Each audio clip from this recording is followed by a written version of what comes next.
Everyone, I am Anushka और हम पढ़ रहे थे द ब्लड। द ब्लड में हमने क्या क्या पढ़ा था?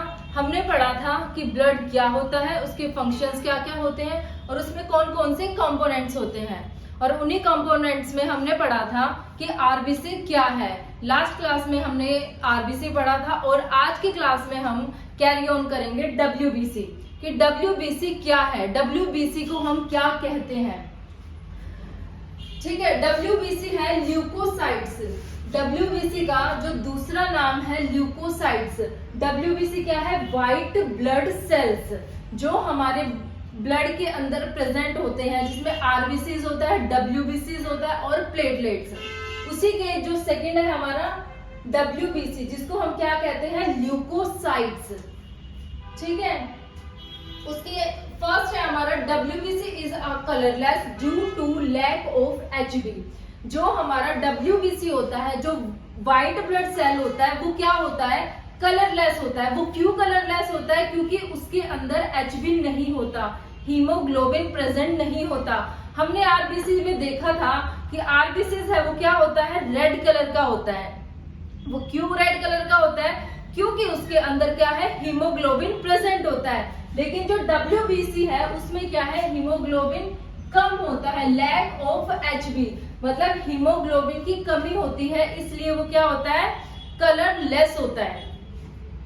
फिर नेक्स्ट है हमारा it is nucleated formed element of blood.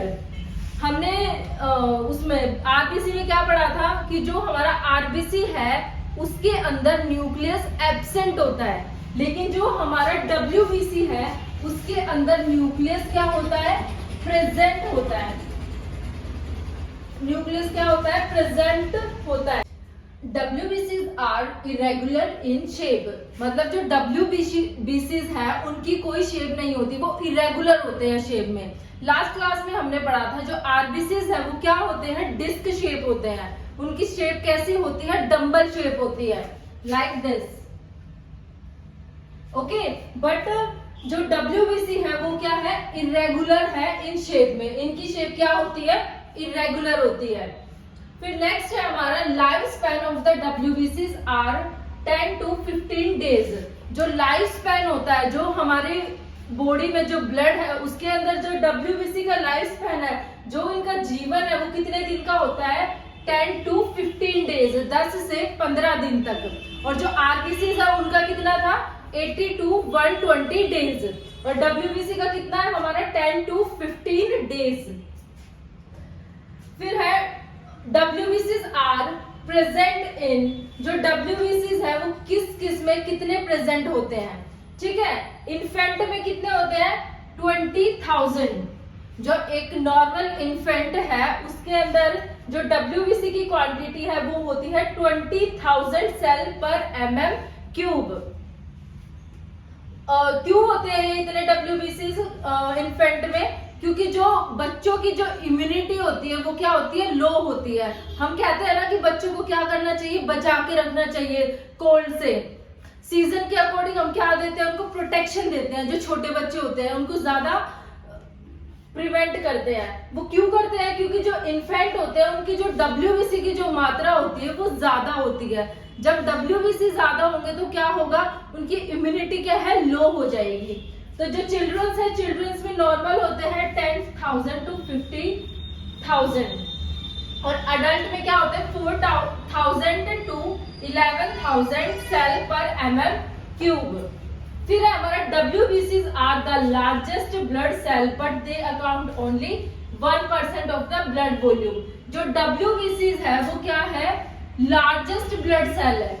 WBC क्या है? हमारा लार्जेस्ट ब्लड सेल है, लेकिन ये हमारी बॉडी में ओनली 1% होता है। WBC कितना होता है? ओनली 1%। फिर इसके फंक्शंस क्या क्या है? जो WBC है वो हमारी बॉडी में प्रेजेंट है, तो उसका क्या काम है? वो क्या करता है हमारी बॉडी में? These cells have an important function in defense and immunity। जैसे कि मैंने आपको बताया था कि जो WBC है वो इम्यूनिटी का काम करते हैं। जो हमारी इम्यूनिटी है उसको बनाते हैं, एक डिफेंस मैकेनिज्म की तरह काम करते हैं। जब कोई भी फॉरेन ऑर्गेनिज्म या फॉरेन मटेरियल हमारी बॉडी के अंदर एंटर करता है तो क्या होता है, जो हमारे WBC वो क्या होता है, एक्टिवेट हो जाते हैं और क्या करते हैं, उसको किल करते हैं, उसको फैगोसाइटोसिस करते हैं। फैगोसाइटोसिस का मतलब होता है उसको किल कर देना, खा जाना, डिस्ट्रॉय कर देना।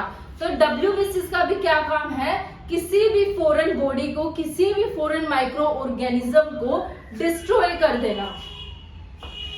नेक्स्ट है हमारा दे डिटेक्ट द एबनॉर्मल एंटीजेनिक, मतलब क्या करता है, ये डिटेक्ट करता है किसी भी एबनॉर्मल एंटीजेनिक या मटेरियल को, किसी भी फॉरेन बॉडी को, किसी भी एबनॉर्मल ऑर्गेनिज्म को, एंटीजन को क्या करेगा, ये डिटेक्ट करता है एंड डिस्ट्रॉय इट, और उसको क्या कर देगा, डिस्ट्रॉय कर देगा, जिसको हम क्या बोलते हैं, phagocytosis. That's why it is called, इसलिए हम इसे क्या बोलते हैं, स्कैवेंजर्स। इसलिए हम WBC को क्या कहते हैं, स्कैवेंजर्स भी कहते हैं एंड माइक्रोस्कोपिक पुलिसमैन। इसलिए हम WBC को क्या कहते हैं, स्कैवेंजर्स एंड माइक्रोस्कोपिक पुलिसमैन।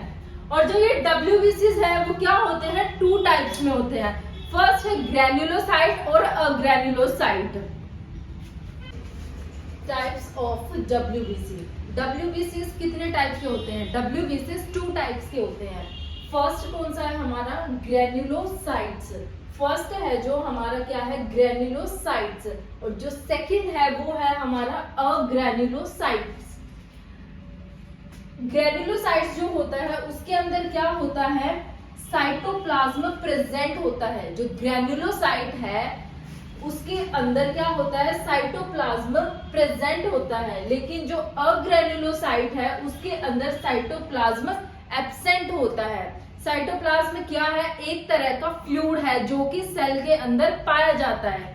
उसी में क्या है, जो ग्रैन्युलोसाइट है उसके अंदर क्या होगा, प्रेजेंस होगा, और अग्रैन्युलोसाइट में क्या है, एब्सेंट होगा। फिर जो ग्रैन्युलोसाइट्स हैं वो उसकी 3 पार्ट्स है, वो क्या है, 3 पार्ट्स में डिवाइडेड है। जो फर्स्ट है हमारा न्यूट्रोफिल। न्यूट्रोफिल कितना होता है हमारा, 60 से 70% होता है। जो हमारे WBC है, WBC के अंदर 2 कैटेगरीज हैं, ग्रैन्युलोसाइट और अग्रैन्युलोसाइट। ग्रैन्युलोसाइट्स क्या है, 3 में डिवाइडेड है। फर्स्ट है हमारा न्यूट्रोफिल। न्यूट्रोफिल कितने परसेंट होता है हमारा, 60 से 70% प्रेजेंट होता है। फिर है एसिनोफिल, जिसको हम क्या बोलते हैं, एसिडोफिलास। सेकंड क्या है हमारा, एसिनोफिल, जिसको हम क्या बोलते हैं, एसिडोफिलास। ये कितना होता है, 2 से लेके 4% हमारी ब्लड में WBC में प्रेजेंट होता है। नेक्स्ट थर्ड है हमारा बेसोफिल। बेसोफिल कितना होता है, 0.5 to 1%। जो हमारा न्यूट्रोफिल है वो 60 से 70% प्रेजेंट होता है, और एसिनोफिल है वो हमारा 2 से 4% प्रेजेंट होता है, और बेसोफिल है वो 0.5 से 1% प्रेजेंट होता है। ये किसके, हमारे ग्रैन्युलोसाइट के। और अब नेक्स्ट है हमारा अग्रैन्युलोसाइट, जिसके अंदर साइटोप्लाज्म क्या होता है, एब्सेंट होता है। और ये भी क्या है, 2 टाइप्स में डिवाइड किया हुआ है। जो फर्स्ट है हमारा लिम्फोसाइट्स। लिम्फोसाइट्स कितना होता है, 20 से 25%। सेकंड है हमारा मोनोसाइट। मोनोसाइट क्या है हमारा, 3 से 8%। अब हम इन सब के बारे में पढ़ेंगे कि जो ग्रैन्युलोसाइट है, ग्रैन्युलोसाइट में न्यूट्रोफिल का क्या काम होता है, एसिनोफिल का क्या होता है, और बेसोफिल का क्या होता है। फिर है ग्रैन्युलोसाइट में लिम्फोसाइट्स और मोनोसाइट्स के क्या क्या फंक्शनिंग होती है। WBC में है जो फर्स्ट है हमारा ग्रैन्युलोसाइट। ग्रैन्युलोसाइट के बारे में पढ़ेंगे हम। ग्रैन्युलोसाइट में क्या होता है, साइटोप्लाज्म प्रेजेंट होता है। जो ग्रैन्युलोसाइट है उसके अंदर क्या होता है, साइटोप्लाज्म प्रेजेंट होता है। इसका जो फर्स्ट है हमारा न्यूट्रोफिल। न्यूट्रोफिल क्या है हमारा, 60 से 70% क्या होता है, प्रेजेंट होता है। WBC के अंदर न्यूट्रोफिल है जो 60 से लेके 70% क्या होता है, ये प्रेजेंट होता है। These are small, fast and activate scavenge, protect the body against bacterial invasion, remove the dead cell and debris from the damaged tissue। इसमें क्या है, ये क्या होता है, बहुत छोटे और फास्ट सेल्स होते हैं। जो क्या करते हैं, एक्टिवेट करते हैं स्कैवेंजर्स को। स्कैवेंजर्स मैंने जो बताया था क्या होता है, एक तरह का WBCs को हम क्या कहते हैं, स्कैवेंजर, जिसको माइक्रोस्कोपिक पुलिसमैन कहते हैं, जो कि हमें प्रोटेक्ट करता है किसी भी फॉरेन बॉडी से, माइक्रो ऑर्गेनिज्म से। तो उसको क्या कहते हैं, स्कैवेंजर्स। ये क्या करता है, एक्टिवेट करता है स्कैवेंजर्स को to protect the body against bacterial infection. हमारी बॉडी को प्रोटेक्ट करने के लिए किसके अगेंस्ट, किसी भी बैक्टीरियल इन्फेक्शन, जो कि बैक्टीरिया कोई भी ऑर्गेनिज्म हमारी बॉडी के लिए हार्मफुल है, उससे क्या करता है, हमें प्रिवेंट कराता है। ठीक है, मान लो हमारी बॉडी में कोई भी माइक्रो ऑर्गेनिज्म एंटर कर जाता है, तो क्या होगा, जो ये हमारा न्यूट्रोफिल है वो क्या होगा, रिलीज होगा। तो क्या करेगा, उसको क्या कर देगा, किल कर देगा। ये अपना प्रोसेस करेगा। उस किल करने के प्रोसेस को क्या बोलते हैं, फैगोसाइटोसिस। और जब कोई सेल डेड हो जाता है, उसको खा जाता है, तो उसको क्या बोलते हैं, इनग्लफ कर देना। नेक्स्ट है हमारा वर्क एज अ फैगोसाइटोसिस। ये क्या करता है, एक फैगोसाइटोसिस की तरह काम करता है। फैगोसाइटोसिस क्या है, एक प्रोसेस है जो कि क्या करता है, जो भी माइक्रो ऑर्गेनिजम्स हैं हमारी बॉडी में एंटर होते हैं, उनको क्या कर देता है, डेड कर देता है, इनग्लफ कर लेता है। नेक्स्ट है हमारा WBCs are highly motile. Highly motile का मतलब क्या होता है, मोबाइल, मतलब मूवमेंट। क्या होता है हमारा, मूवमेंट। जो WBCs आर, ये क्या है, हाईली मोटाइल है, मतलब इनकी जो मूवमेंट है वो बहुत ज्यादा है, वो फास्ट है, जैसा कि मैंने आपको यहाँ पे बताया हुआ था। फिर है WBCs are most evident in WBCs। जो ये सेल्स हैं ग्रेन्युलोसाइट्स में, जो न्यूट्रोफिल है वो क्या है, मोस्ट एविडेंट है। क्या है, मोस्ट एविडेंट है, यहाँ पे आएगा।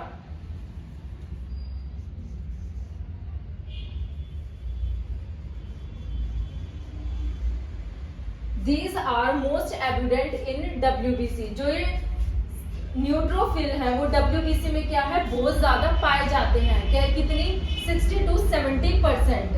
नेक्स्ट है main target to kill micro organism and fungi. इनका जो मेन टारगेट क्या होता है, जो माइक्रो ऑर्गेनिज्म है और वो फंजाई है, उनको क्या कर देना, किल कर देना। कोई भी अगर हमारी बॉडी में माइक्रो ऑर्गेनिज्म प्रेजेंट होता है, कोई भी एंटर करता है, तो इसका काम क्या होता है, उसको किल कर देना। नेक्स्ट है it increase in acute bacterial infection. ये कब बढ़ जाता है, जब कोई एक्यूट बैक्टीरियल इन्फेक्शन हो, जैसे कि MI हो जाए, या फिर बर्न का जो इन्फेक्शन होता है, जो बर्न होने के बाद इन्फ्लेमेशन होती है, इन्फेक्शन अगर होता है, उससे प्रिवेंट करता है ये। तो ये क्या करेगा, कब इंक्रीज हो जाएगा, जब कोई भी एक्यूट बैक्टीरियल इन्फेक्शन होगा या फिर बर्न बैक्टीरियल इन्फेक्शन होगा। It decreases in radiation exposure. और ये कब कम हो जाएगा, जब किसी भी रेडिएशन का एक्सपोजर होगा। और विटामिन B12 की डेफिशिएंसी में क्या हो जाएगा, ये कम हो जाएगा। और जो इसकी लाइफ स्पैन होती है वो 6 to 9 आवर्स होती है। लाइफ स्पैन कितनी होती है, 6 to 9 आवर्स। इसका मेन जो फंक्शनिंग क्या है, ये क्या करता है, बैक्टीरिया और फंजाई जो हमारी बॉडी में एंटर कर जाते हैं उनको किल करता है। इसका मेन फंक्शन ये होता है। फिर नेक्स्ट है हमारा इसिनोफिल, जिसको हम एसिडोफिलस भी बोलते हैं, और ये कितना होता है, 2 to 4% WBC में प्रेजेंट होता है। It is an although capable of phagocytosis are less active progress than neutrophil। ये भी क्या करता है, एक तरह से phagocytosis का ही काम करता है, जो फॉरेन बॉडी है उसको किल करने का ही काम करता है, लेकिन ये लेस एक्टिव है। मतलब जो न्यूट्रोफिल है, न्यूट्रोफिल से कम काम करता है, न्यूट्रोफिल से क्या है, लेस एक्टिव है ये, बट इसका जो फंक्शन है वो सेम ही है, phagocytosis का। And it is stored in their granules. और ये कहाँ पे स्टोर होता है, जो ये ग्रैन्यूल्स है उसमें क्या होता है, स्टोर हो जाता है। And which they release and degranulation. Degranulation का मतलब होता है निकल जाना, मतलब अपनी जगह को छोड़ के उस पे निकल जाना। ये कहाँ पे रहता है, ग्रैन्यूल्स में रहता है। लेकिन जब कोई भी फॉरेन बॉडी हमारी बॉडी के अंदर एंटर करती है, तो ये क्या होगा, रिलीज होएगा, डीग्रैन्युलेशन हो जाएगा। When the eosinophil bind to infectious organism। ये क्या करता है, कोई भी इन्फेक्शियस ऑर्गेनिज्म है उसके साथ बाइंड होके उसको क्या कर देगा, किल कर देगा। मान लो ये क्या है, हमारा इसिनोफिल है, ठीक है। सेल के अंदर क्या, WBC के अंदर क्या है, ये हमारा इसिनोफिल है। और ये क्या है, हमारा कोई भी इन्फेक्शियस माइक्रो ऑर्गेनिज्म है। ये क्या है, कोई भी फॉरेन बॉडी है जो कि सेल के अंदर एंटर कर चुकी है, ठीक है। तो ये क्या करेगा, जब ये एंटर हो जाएगा तो ये क्या होगा, रिलीज होगा। ये ग्रैन्यूल्स में प्रेजेंट है, ये क्या होगा, डीग्रैन्युलेशन हो जाएगा। ये यहां से निकल के क्या हो जाएगा, इन्फेक्शन के साथ क्या कर लेगा, बाइंड हो जाएगा। और इन्फेक्शन के साथ बाइंड होने के बाद ये क्या करेगा, उसको किल कर देगा, उसको एनग्लफ कर लेगा, ठीक है। उसके बाद आता है हमारा this increase in allergic reaction. ये कब इंक्रीज होता है, एलर्जिक रिएक्शन में इंक्रीज होता है।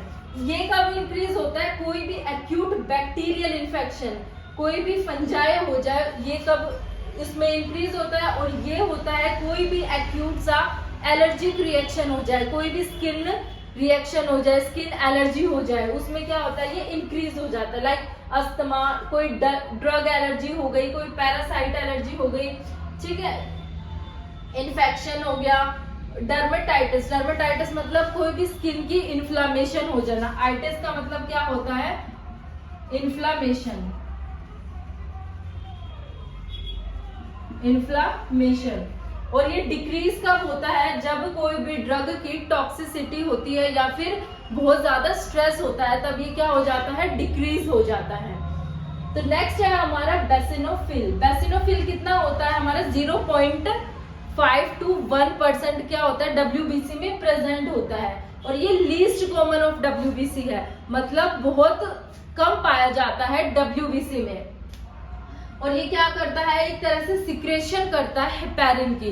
किसकी सिक्रेशन करता है, हिपेरिन। और हिपेरिन का क्या काम होता है, एंटीकोगुलेंट है। एंटीकोगुलेंट का मतलब क्या होता है, जो ब्लड है उसको क्लोट होने से बचाता है, उसको जमने से प्रिवेंट करता है, उसको बोलता है anticoagulant.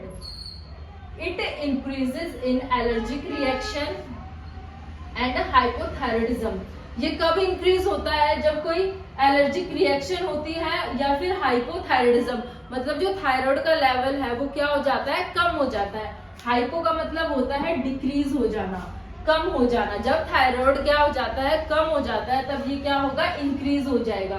It decreases in pregnancy. और ये कम कब होगा, एक तो प्रेगनेंसी में होगा एंड ओवुलेशन में, स्ट्रेस में और हाइपरथायराइडिज्म में। और जब थायराइड का लेवल बढ़ जाएगा, कम कब होगा, जब हाइपोथायराइडिज्म हो जाएगा। और बढ़ेगा कब, जब हाइपरथायराइडिज्म हो। जो सेकंड है हमारा अग्रेन्युलोसाइट। अग्रेन्युलोसाइट में क्या होता है, एब्सेंट ऑफ साइटोप्लाज्म। जो साइटोप्लाज्म है वो क्या होता है, एब्सेंट होता है, ठीक है। फिर है फर्स्ट, ये किस में था, 2 पार्ट्स में डिवाइड था। एक था हमारा लिम्फोसाइट्स, सेकंड था हमारा मोनोसाइट। फर्स्ट पढ़ेंगे हम लिम्फोसाइट्स। लिम्फोसाइट्स कितना होता है, 20 से 25% प्रेजेंट होता है हमारे WBC में, ठीक है। ये है मोस्ट कॉमन है ये लिम्फोसाइट्स, क्या है, मोस्ट कॉमन है। It is motile and phagocytosis. ये क्या है, मोटाइल का मतलब क्या है, मूवेबल, इसकी क्या रहती है, मूवमेंट रहती है। और फैगोसाइटोसिस क्या है, प्रोसेस है जो कि क्या करता है, इंग्लफ करता है, किल करता है किसी भी फॉरेन बॉडी को या फिर हार्मफुल माइक्रो ऑर्गेनिजम्स को, ठीक है। फिर है प्रेजेंट इन बी सेल्स। ये किस में प्रेजेंट होता है, ग्रैन्युलोसाइट में क्या है, बी सेल्स प्रेजेंट होते हैं and release antibody and assist the activation of T cells. ये क्या है, किसमें प्रेजेंट होता है, इसके अंदर बी सेल्स प्रेजेंट होते हैं जो कि रिलीज करते हैं एंटीबॉडी को। एंटीबॉडी को क्या करते हैं, रिलीज करेगा और assist activation of T cell. जो एंटीबॉडी रिलीज होगी वो क्या करेगी, जो हमारा टी सेल है उसको क्या करेगी, एक्टिवेट कर देगी। क्या है, जो ग्रैन्युलोसाइट में लिम्फोसाइट्स है, लिम्फोसाइट्स में क्या प्रेजेंट होते हैं, बी सेल्स प्रेजेंट होते हैं। लिम्फोसाइट में क्या प्रेजेंट होते हैं, बी सेल प्रेजेंट होते हैं जो कि क्या करते हैं, एंटीबॉडी को रिलीज करते हैं। और जो असिस्ट करता है, एक्टिवेट करता है हमारे टी सेल को, जो इसके अंदर टी सेल प्रेजेंट है उसको क्या कर देगा, एक्टिवेट कर देगा। Produce and activate in bone marrow, और ये जो टी सेल्स है वो कहाँ प्रोड्यूस होते हैं, बोन मैरो में। जो इसका प्रोडक्शन भी बोन मैरो में होता है और इसका एक्टिवेशन भी बोन मैरो में होता है। नेक्स्ट है हमारा T cells. T cells coordination, T cells coordinating immune system attack on the virus, fungi and some bacterial. जो हमारे टी सेल्स होते हैं क्या करता है, बी सेल क्या करता है, रिलीज करता है एंटीबॉडी को, और वो क्या करती है, टी सेल को एक्टिवेट करती है। और जो टी सेल है वो क्या करता है, coordinating and immune system attack on the, जो भी फंजाई, कोई भी वायरस, कोई भी बैक्टीरिया जो अटैक करता है उससे क्या करता है, प्रिवेंट करता है। ये कहाँ प्रोड्यूस होता है, produced in bone marrow, bone marrow में प्रोड्यूस होता है। And activate in thymus gland, और थाइमस ग्लैंड में इसका एक्टिवेशन होता है। प्रोड्यूस कहाँ होगा, बोन मैरो में प्रोड्यूस होगा, और इसका जो एक्टिवेशन होगा वो होगा हमारा थाइमस ग्लैंड में एक्टिवेशन होगा। नेक्स्ट है हमारा CD4 and T helper cells. इसके अंदर क्या है, CD4 और टी हेल्पर सेल जो हेल्प करते हैं, हेल्पर किसको बोलते हैं, जो उसकी हेल्प करता है, activate and regulate T and B cells. जो CD4 है वो एक्टिवेट करता है और उसको रेगुलेट करके रखता है टी एंड बी सेल्स को, जिसकी क्या होती है value 600 to 1200 cubic millimetre per cube. फिर है CD8 plus cytotoxin T cell. Cytotoxin T cell क्या होते हैं, जो कोई इन्फेक्शन है, जो सेल है वो किसी भी इन्फेक्शन के साथ मिलके उसको किल कर देता है, जो उसकी टॉक्सिसिटी को कम कर देता है। Cytotoxin T cells virus infected tumour cells, ये किसको इन्फेक्टेड करते हैं, जो ट्यूमर सेल्स होते हैं। और जो इनका रेशियो है CD4 और CD8 का रेशियो है 2:1। फिर हमारा बी है मोनोसाइट्स। मोनोसाइट कितना प्रेजेंट होता है, 3 से 8% क्या होता है, WBC में प्रेजेंट होता है। दीज आर लार्जेस्ट WBC, ये क्या है हमारा लार्जेस्ट WBC है। एंड लार्ज किडनी शेप, और ये क्या होता है, एक किडनी शेप की तरह लार्ज होता है। ये क्या है, सबसे लार्जेस्ट है WBC का, और क्या है, किडनी शेप की तरह लार्ज होता है। These are increase in chronic infection, ये कब बढ़ जाएगा, जब कोई भी क्रोनिक इन्फेक्शन होगा। एक्यूट इन्फेक्शन होता है जो सडन हो जाता है, और क्रोनिक होता है जो लॉन्ग टाइम से चलता रहता है, उसको काफी 6 महीने, साल, 2 साल जिसको हो गए उसको बोलते हैं क्रोनिक इन्फेक्शन। जिसका एग्जाम्पल है क्यूफर सेल्स इन लीवर। कोई भी क्यूफर सेल प्रेजेंट होते हैं इन लीवर के अंदर, अगर उसमें कोई इन्फेक्शन प्रेजेंट होता है, कोई माइक्रो ऑर्गेनिज्म या फॉरेन बॉडी एंटर कर जाती है, तब क्या होगा, जो ये मोनोसाइट है वो क्या करेगा, उसको किल कर देगा। ये अपना फैगोसाइटोसिस प्रोसेस को स्टार्ट कर देगा। Dust cell in lungs, example TB। कोई भी डस्ट सेल है, जैसे हम ब्रीथ करते हैं, रेस्पिरेशन करते हैं, अगर कोई भी हम इनहेल कर लेते हैं बाय नोज बाय माउथ, तो क्या होगा, वो हमारे लंग्स में चला जाएगा। जैसे माइकोबैक्टीरियम, कोई बैक्टीरिया होता है माइकोबैक्टीरियम, जो क्या करता है, ट्यूबरक्लोसिस का कोज है, ट्यूबरक्लोसिस हो जाता है जिसकी वजह से, तो वो अगर एंटर हो जाता है तो पर्सन किससे सफर करेगा, TB से सफर करेगा, ट्यूबरक्लोसिस से। कोई भी डस्ट पार्टिकल, कोई भी हार्मफुल माइक्रो ऑर्गेनिज्म अगर बाय रेस्पिरेशन बाय माउथ अगर हमारे लंग्स में एंटर कर जाता है, उसको प्रिवेंट करता है कौन, मोनोसाइटिस सेल।